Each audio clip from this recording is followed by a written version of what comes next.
Hello बच्चों, चलिए प्रश्न को पढ़ते हैं। नीचे दिया गया चित्र परिसंचरण तंत्र का है और सूची सूची 1 से 7 से नामांकित भाग को ए और डी से पहचानिए।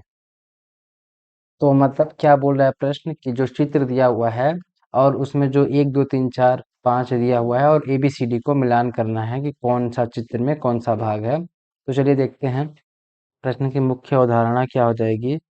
मुख्य अवधारणा क्या होगी कि परिसंचरण तंत्र परिसंचरण तंत्र। अब परिसंचरण तंत्र का मतलब क्या है कि परिसंचरण में भाग लेने वाले अंग, मतलब कि परिसंचरण में कौन कौन से तंत्र भाग लेने हैं। परिसंचरण का मतलब क्या होता है? परिवहन। अगर हम बोले तो एक सरल भाषा में परिवहन, किस चीज का परिवहन? किसी भी चीज का परिवहन, मतलब तरल का परिवहन। तो परिसंचरण तंत्र का मतलब क्या है कि परिवहन में भाग लेने वाले, परिवहन में भाग लेने वाले सभी अंग या सभी चीजें, भाग लेने वाले सभी अंग या सभी चीजें। और हम अपने चित्र को देखेंगे और उसमें देखेंगे कौन ए है, कौन बी और कौन सी डी है। चलिए देखते हैं ए को। सबसे पहले अगर हम देखें तो ए में क्या है? अगर हम इस चित्र में देखते हैं हृदय को, तो हृदय से अगर ए को देखते हैं तो हृदय के कहाँ से निकल रही है? बाएं आलिंद, बाएं नीले से क्या निकल रहा है हमारा? ए। तो बाएं नीले से क्या निकलता है हमारी? आयोटा या महाधमनी। महाधमनी निकलती है कहाँ से? बाएं नीले से। अब अगर बी को देखें, बी वाले को, तो बी वाला क्या है? बी वाले में दाएं आलिंद में कुछ आ रहा है। तो बाएं आलिंद में जो शिराएं आती हैं उसको हम क्या बोलते हैं? जो ऊपर से शिराएं आती हैं उसको क्या बोलते हैं? अग्र महाशिरा या सुपीरियर वेना केवा। तो बी हमारा क्या है?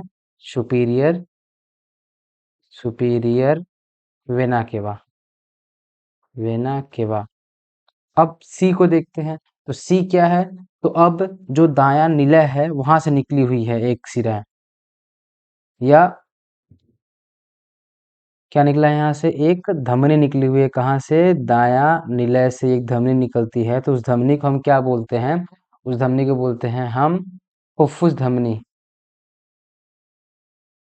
फुफ्फुस धमनी बोलते हैं उस सिरा, उस धमनी को क्या बोलते हैं हम? फुफ्फुस धमनी कहते हैं। अब जो फुफ्फुस धमनी है वो कहाँ जाती है? फेफड़े में जाती है।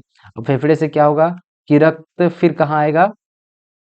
दाएं आलिंद में। कहाँ से आए, कहाँ आएगा ये? फुफ्फुस से फेफड़े में जाएगा, फेफड़े से कहाँ आएगा? बाएं आलिंद में। बाएं आलिंद से फिर गया ये कहाँ आया? महाधमनी के द्वारा कहाँ चला गया? शरीर के विभिन्न अंगों में। अब डी पूछ रहा है कि डी क्या है।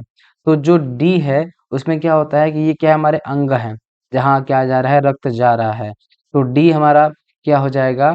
धमनिका एवं केशिकाएं, जहाँ पे ऑक्सीजन का आदान प्रदान हो रहा है ऊतकों में या कोशिकाओं में। तो ये क्या है?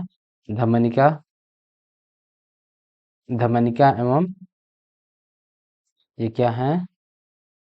धमनिका, धमनिका एवं केशिकाएं, केशिकाएं। और हमने विकल्प को देखते हैं, कौन से विकल्प में? ए में महाधमनी है, बी में सुपीरियर वेना केवा, सी में फुफ्फुस धमनी, और डी में क्या है? धमनिका एवं केशिका। तो ए में क्या हमको चाहिए? महाधमनी। महाधमनी किस में है? 5 नंबर में। 5 क्या हो जाएगा हमारा? ए। और बी में क्या चाहिए? सुपीरियर वेना के बाद, सुपीरियर वेना के बाद हो जाएगा बी, जो कि है 3 में। और जो हमारा सी में क्या चाहिए? फुफ्फुस धमनी। फुफ्फुस धमनी किस में है? 1 में। क्या है यह? फुफ्फुस परिसंचरण के नाम से। तो यहाँ हो जाएगा फुफ्फुस परिसंचरण, तो हो जाएगा क्या? ये सी हो जाएगा। और डी हमको क्या चाहिए? धमनिका एवं केशिकाएं। तो ये हो जाएंगे हमारा डी में। मतलब कि ए का 5, बी का 3, सी का 1 और डी का 4। तो ए का 5, बी का 3, सी का 1 और डी का 4। तो पहला विकल्प हमारा सही हो जाएगा। अगर हम और विकल्प को देखते हैं तो पहला विकल्प क्या, दूसरे विकल्प क्या? ए का 7, जो कि गलत है। और तीसरे विकल्प में क्या है? ए का 5 हो सकता है, बी का 3 हो सकता है, लेकिन सी का 2 दिया हुआ है। सी में क्या है? सुपीरियर वेना के बाद, ये गलत है।